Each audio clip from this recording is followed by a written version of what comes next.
Hi everybody, I'm Steve Richards, one of the pastors at Messiah Church in Plymouth, Minnesota. If you watched any of my recent videos, you know that I'm often accompanied by my grandson. Have I told you about my grandson? He's 10 months old and he is so full of energy that he could not sit still long enough to join me in this week's video. But let me tell you about him. He won the lottery. Not the mega $1,000,000 lottery that so many people purchase tickets to win, but he won a lottery far greater than that. See, the day of his birth was his lottery winning day. He was born male, white, middle class, American, two parents who are college educated and know the value of a college education. He has grandparents and extended family system that love him and are already involved in his life and are working to encourage him and to provide him with all of the early childhood experiences that he will need. He won the lottery. Now, he didn't do anything to deserve it. Didn't do anything to earn any of these advantages.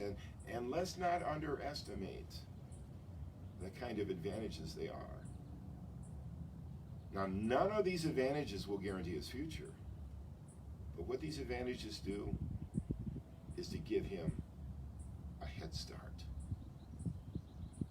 And I know that because I had most of the very same advantages that he did when I came into this world, except that for most of my life, I did not realize they were advantages.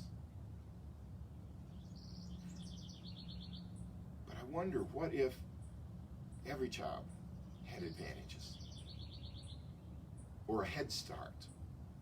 Or at least a fair start?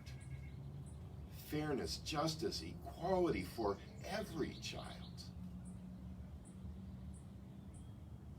In the Gospel of Luke, there's Gospel of Luke chapter 12, there's a story. Jesus tells his disciples about a new kind of kingdom, which it turns out is actually the world that God has always desired.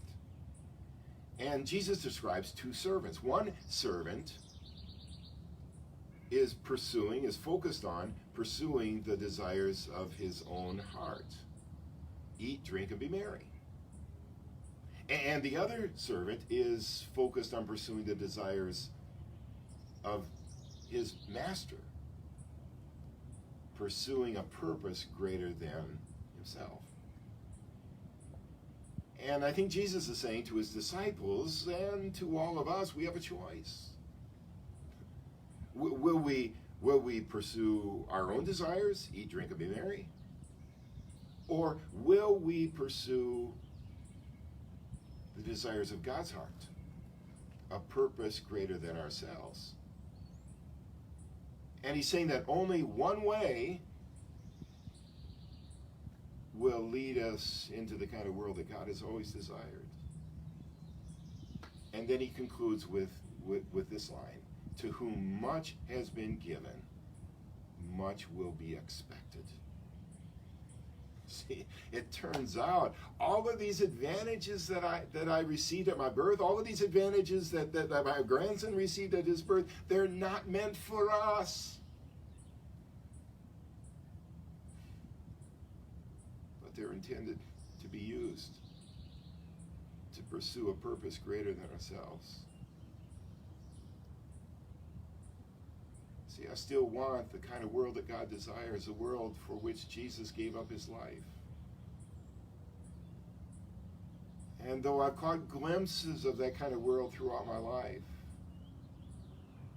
my hope is now for my grandson and for the next generation.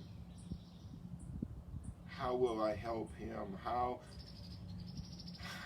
will I help the next generation so that they have the advantages, or at least a fair start?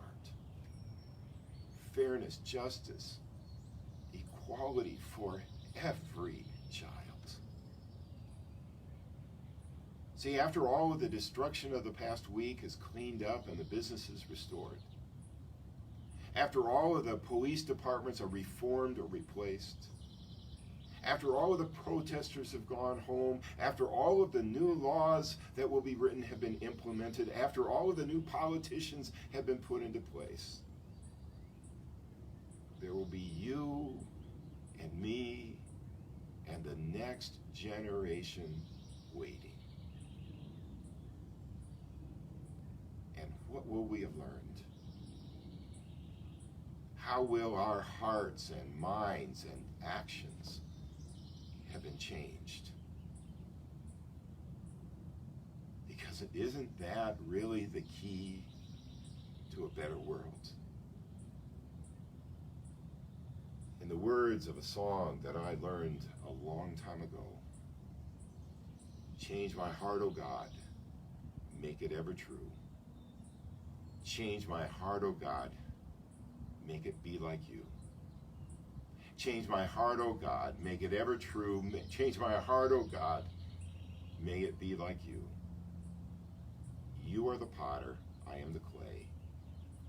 Mold me and make me, this is what I pray.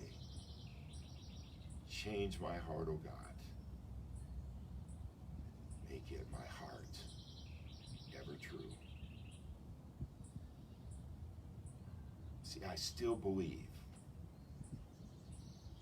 that when we give ourselves to a cause greater than ourselves, that's when our lives come to life. Join me again next week. God bless you all.